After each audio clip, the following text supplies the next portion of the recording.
Dün yapılan kabine toplantısı sonrası Cumhurbaşkanı Tayyip Erdoğan açıklamalarda bulundu. Sağlık camiasında 3 önemli yansıyan kısım vardı. Bir, mevcut durumu biraz daha gözlemleyip önümüzdeki sürece bakacak. Şu an haritanın renkleri değişilmedi en azından bu hafta. Birinci önemli olan süreç oydu. İkinci önemli olan süreç dünyada aşı uygulamasında dünyada ilk 5'e, Avrupa'da da ilk 3'e girmiş durumdayız. Bu tabii Türkiye için aşı yüzde vurumu %10'a yakın olduğu için bizim için önemli. Üçüncü önemli durumda önümüzdeki aylarda yerli ve milli aşının üretimine geçeceği, faz 2 çalışmalarının bitip faz 3'e geçileceği bizim için önemliydi. Zaten bu yerli ve milli aşının müjdesini bu kabine toplantısından 2 gün önce vermişti ve Cumhurbaşkanımız Sağlık Enstitüleri Başkanlığı'nı kuruyorum demişti 2 gün önce. Bu ne anlama geliyor? Sağlık Enstitüleri Başkanlığı'nı kuruyorum demek, ilaç üretiminde, aşı üretiminde, yerli ve milli ilaç sanayide, sağlık sanayide biz de varız demişti. Bu bizim için tabii bir milat olacak. Bu ne anlama geliyor? Bundan sonra koronavirüs aşısı üretildikten sonra diğer aşıların da üretimi ülkemizden olabilecek anlamına geliyor. Dün 3 tane açıklamayı tabii inceledik. Daha sonra da ilerleyen saatlerde de Sağlık Bakanımız Fahrettin Koca haftalık 100 binde olan vaka sayılarını güncelleyerek bize sundu.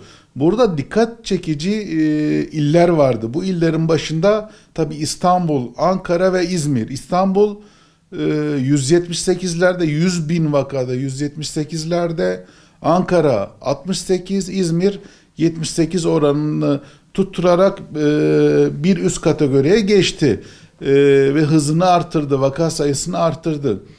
En çok görülen iller arasında ise Samsun, Sinop, Giresun, Balıkesir ve hemen güneyimizde olan Kilis ili dikkat çekti. Bunlardan Samsun 458 ile rekor sayıya koştu.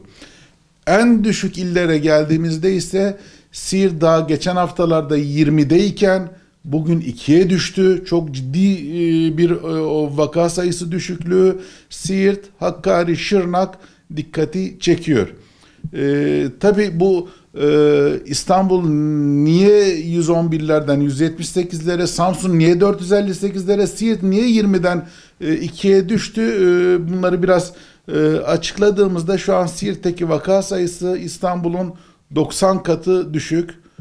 Samsun 458 olan vaka sayısı 220 kat daha yüksek sayıda Samsun ili Siirt'ten. Tabi burada birkaç olaya değinmek gerekiyor. Siirt bu başarıyı nasıl yakaladı? Vaka sayısını nasıl 2'ye, hatta belki önümüzdeki günlerde 0'a düşürebilir mi?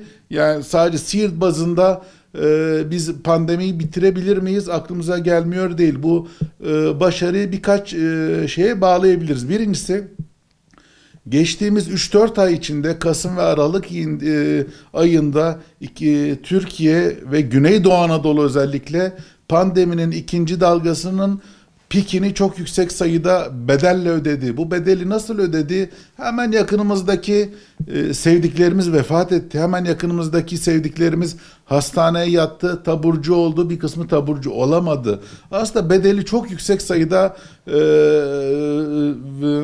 çok sayıda vakayla biz ödedik bunu. Siirt'te veya Güneydoğu'da Kasım ve Aralık'da vaka sayıları yüksek sayıdaydı. Bunlar antikor doğal aşılama olduğu için ortalama 6 ile 9 ay arasında bu antikorlar bizi koruyacaktır.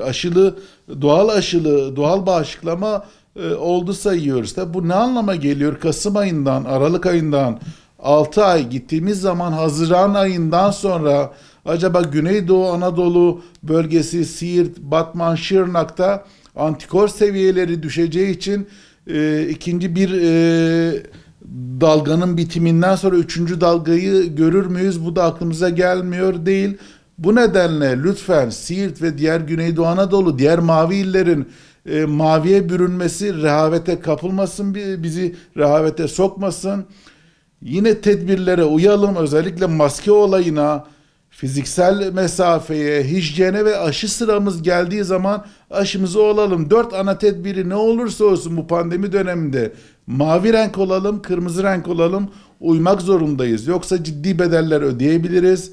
Şu an çok iyi durumdayız. Özellikle ülkemiz ve Güneydoğu bazında da Siirt çok iyi durumda. Bu iyi durumu, örnek olacak durumu, Türkiye ve dünyaya örnek olacak durumu lütfen koruyalım. Gelin hep beraber sıfıra indirelim ve tüm dünyaya örnek olalım. Bunun için rehavete kapılmamamız gerekiyor. 4 ana tedbiri elden bırakmamamız gerekiyor. Bu bizim için, bölge için, Siirt için çok önemli.